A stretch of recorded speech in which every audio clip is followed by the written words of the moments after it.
Ladies and gentlemen, welcome to the Mental Performance Masterclass, a podcast where we discuss and detail mental performance. I'm Nick Kleitch, and my co-host and owner of Lit Leadership and Performance, Scott Litterer, is here to join me. Scott, how are you doing this evening? Fantastic, Nick. Really looking forward to this. Been looking forward to being with you today. Yeah, so we had done a podcast just kind of detailing some high level stuff on mental performance and all that good stuff, but it really inspired us to, start this new project as a partnership for us to kind of provide value. And gosh, there's so many topics we can talk about, right? When it comes to mental performance, we have, leadership, we have responding to negative events and adversity, we have just motivation in general, self talk. Gosh, there's many more we can put in here, but yeah, it's just I'm very blessed that we can get to this point and start this project off. So just to give the audience a little bit of a heads up, so we're going to break this kind of next series down into a couple different seasons. So for example, season one that we're going to get into here is going to be labeled as self-talk. Others might include motivation. Another topic of conversation may include confidence and self-confidence. So today we're going to spend, kind of our time on self-talk. That'll be our first season. We'll have a couple different micro podcasts on a couple different subcategories, but it's something that we've both prepared for and we are super excited to dive into. So first things first, Scott, I think that the everyday person out there may have a brief understanding of what self-talk is and how the heck it affects them, why it's even relevant. And, if I'm turning this thing around and listening to us talk about this kind of stuff, I'd be thinking that too. What is this and why does it matter? So if you don't mind, I'd love for you to kick off just kind of a baseline on what self-talk is and kind of why it's important. I think really the first time I really thought about self-talk, I was a wrestler in college, wrestled at Central College, and we'd go to this tournament, and there was always one guy who would be over in the corner of the wrestling mat. He used to draw a little smiley face on his hand. He would talk to himself. And so, that's what I thought self-talk was drawing a face on your here and talk to yourself. And so we thought the guy was crazy, right? But he was a good wrestler. And now I look back, and he was probably the smartest guy in the room, right? He was the guy that really knew how to talk to himself.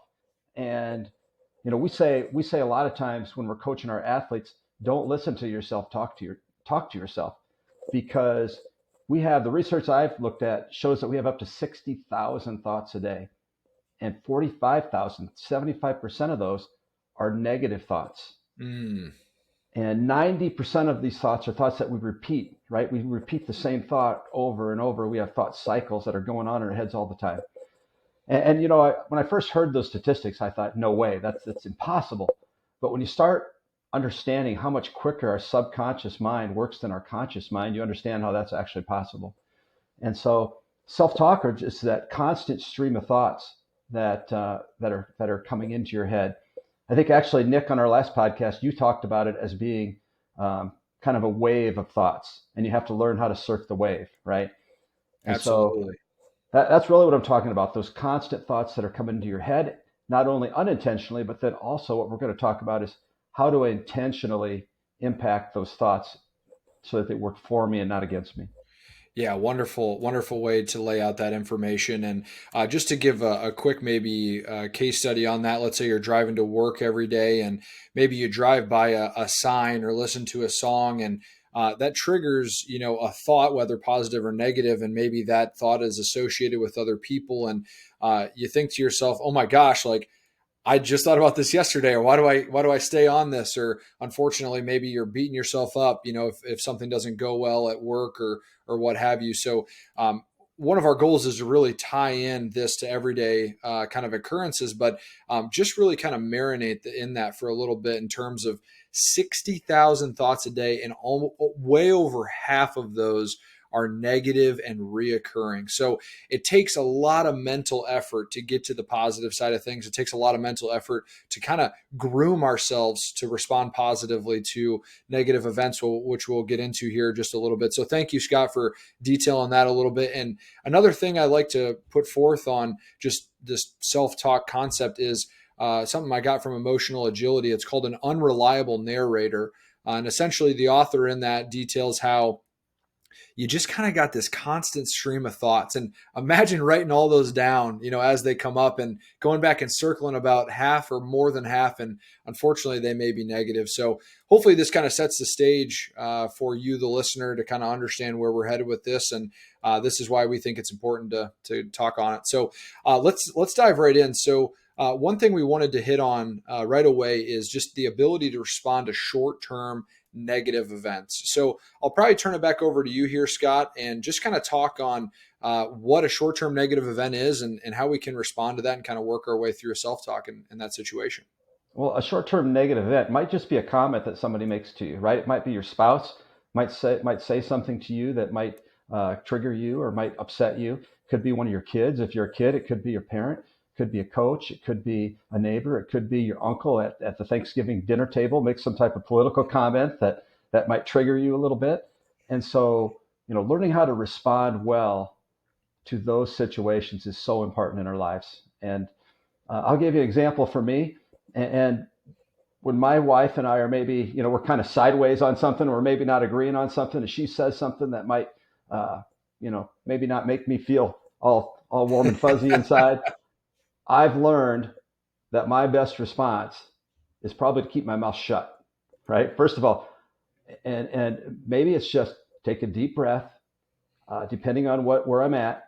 Sometimes it's take a little bit of a walk, right? Go get out in nature, walk around the block, go into that self-talk loop. I love my wife.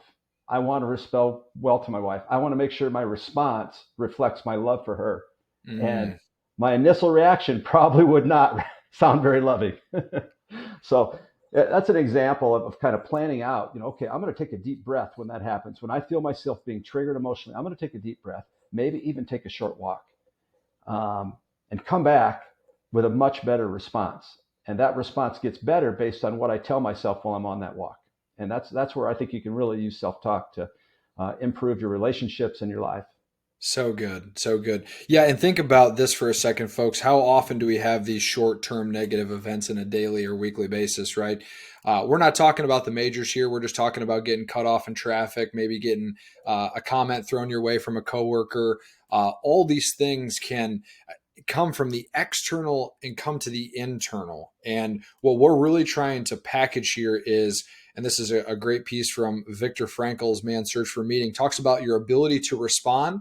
And what's most important in that is there's a layer between the input of that information coming in, how you process it, and then how you actually respond to it. So think about almost like a gel layer around you. Let's say that negativity comes in, you can't just grab it and throw it right back, right? That's the gut reaction. We need to just take a moment to go, okay, they probably didn't mean that, or they might be having a bad day themselves, but it's just that response back that we have more control over, I think, than what people maybe give themselves credit for. So any other comments or any other thoughts on kind of short-term events and responding to them? Well, a couple of them. One, and you mentioned, might be having a bad day. I know for me, I was a teacher for a long, long time, and a kid might come in and say something that might upset me, right? And I think when I first started teaching, my response was to get angry, right? And maybe shoot something back at them. As I've gotten older, I've learned to change that self-talk to something like you just said. I wonder what's going on with that kid. Get curious. I wonder what happened this morning before he walked into my room. Like, maybe there's some way I can help him.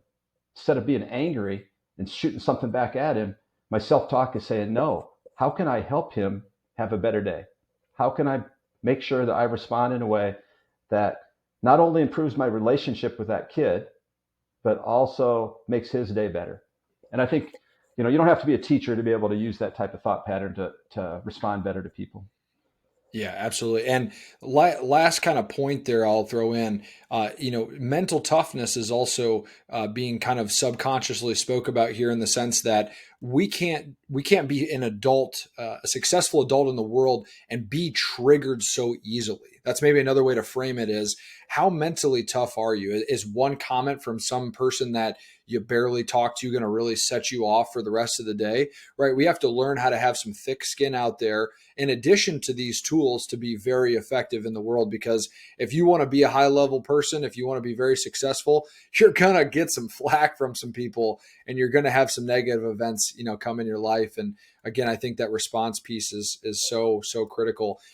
So we're going to rotate a little bit more to maybe a heavier responding event that we're trying to respond to. So said another way, degrees of adversity. Now, in the sense of a kid making a comment to a teacher, probably a level 1, let's say. But we're talking about understanding the degree in which some of these events kind of come after us. So you had a really wonderful piece here, Scott, on kind of ranking, if you will, what is the scale of this adversity that I'm going through. So I'll give it back over to you. If you could just elaborate a little bit on that, I think that would be very well received. Yeah, I think being able to change your perspective is a really important skill in responding well. And self-talk, of course, is a big part of that. And so I'll give you an example. A few years ago, I was at my mom's. We were having a family dinner, and I backed up my vehicle right into my sister's SUV. And she had a bike rack on the back. I drove the bikes right through the back window of the SUV. Um, and my family likes to make fun of me because I seem to drive pretty well going forward, but I'm really bad going backwards. It's not my first accident. But, it was a 10. On a scale of 1 to 10, I was upset, right? I had to go in the house. Not only did I dent up my vehicle, I ruined their bikes. I ruined the back window. It was a 10 out of 10. I was really upset. Um, what I like to do is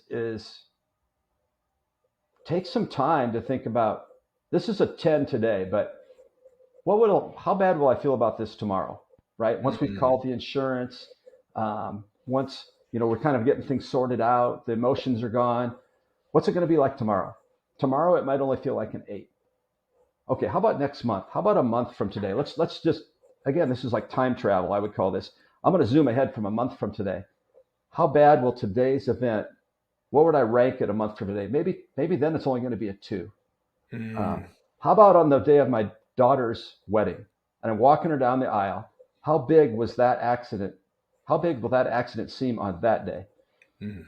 And so it kind of helps you zoom out where you can look down and say, oh, this event is just a very, very small part of my life.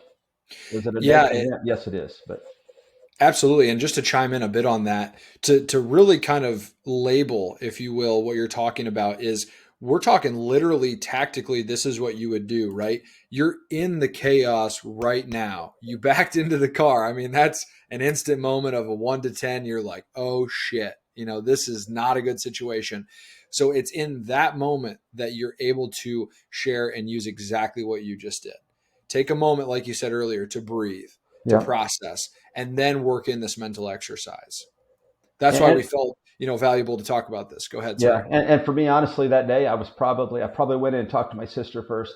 On the way home, I'm driving home. That's when I'm really starting to process, going, okay, this feels like a 10 today, but what's it going to feel like tomorrow? Okay, it'll be an 8. Okay, in a month from now, what's it going to be like? So for me, it takes a little bit of time, but I do, try to take that deep breath, that self-talk. Everything's going to be okay. We'll figure this out. Um, it's and the funny part is my daughter, who she's 28 now, but she was younger at the time. She actually went out there and bagged up all the broken glass, and I wasn't sure what she was doing, but it wasn't. A couple months later, she brings home a project from school. She had created an art project out of the broken glass. So Mm, she turned it around, right? She took what I would thought was a terrible event, and she made it into a beautiful piece of art. So great yeah. example of kind of flipping it on its head. Absolutely, absolutely, it is, and that's exactly right. That's why managing our emotions are so important because one man's trash is another man's treasure, right? You're at a level 10, freaking out. All of a sudden, she goes, "Hey, that's a hell of an idea for an art project right there." So life throws these funny curveballs at us, but again, this is why we're talking about this. We want to instill that these perspective changes and things of this nature are what are kind of most important in handling these short term events. Now, we can kind of poke fun a little bit at this type of event, right? It's serious in the sense of calling insurance and getting that figured out, but there are events that do happen to us that are much more serious than this particular example. For example, getting fired from a job that you've been at for a long time, not getting the job in a job interview. Also, just like those that have illnesses that have impaired them. So in terms of degree of adversity, we're getting into the more serious stuff. And this is where I think we can amplify that change of perspective to help us out. But go ahead and take it away, Scott, because I think you have a wonderful story that kind of helps us understand, like, even though right now it seems again like just devastation, that might not necessarily be the case. Well, I think there's a formula I really like to look at. I call it E plus R equals O. And I actually learned about it through a podcast called the Focus 3 podcast with Tim and Brian Kite. And it's this idea that our life is full of events and we have to respond to all of them. And the quality of our response is what's going to determine our outcome. And so it doesn't matter if it's a car crash, if it's like my wife has gone through breast cancer. So finding out you have cancer and then responding to that, how you're going to respond to that mentally, physically. It's the response is so important. And a big part of that response, again, is self-talk. How do you pause? How do you take some time to really make sure you're talking to yourself and not listening to yourself? And then just respond instead of react, right? A lot of us react to these big events. But if we can learn to respond in the best possible way, that's really our best way to get the best outcome that we can. 100%. So real quick, one more time, could you just lay out that formula for us? So it's E plus R equals O. So event plus response equals outcome. Fantastic. Fantastic. Last thing I'll say here, and then we'll go ahead and conclude the first episode and or I guess underneath the first season of Self-Talk here on Mental Performance Masterclass is a scalable way to understand kind of where you are at mentally. And that is, most average people, something bad happens to them, they're going to be just busted up about that for weeks, maybe even a month of their life is going to be consumed by this said thing that happened. Great people, they can shorten that down to just a couple days, right? It's going to take them maybe a week, but a couple days to fully respond. And then the great people, obviously they're processing these events like everyone else, but the great people can change their perspective and can move forward and respond well in merely hours, maybe one day max, and they're back on their feet ready to go. So I share that as a scale. I hope everyone listening in really enjoyed this first episode and derived some value from what we're talking about. Thank you again to my co-host, Scott Litterer. And until next time, ladies and gentlemen,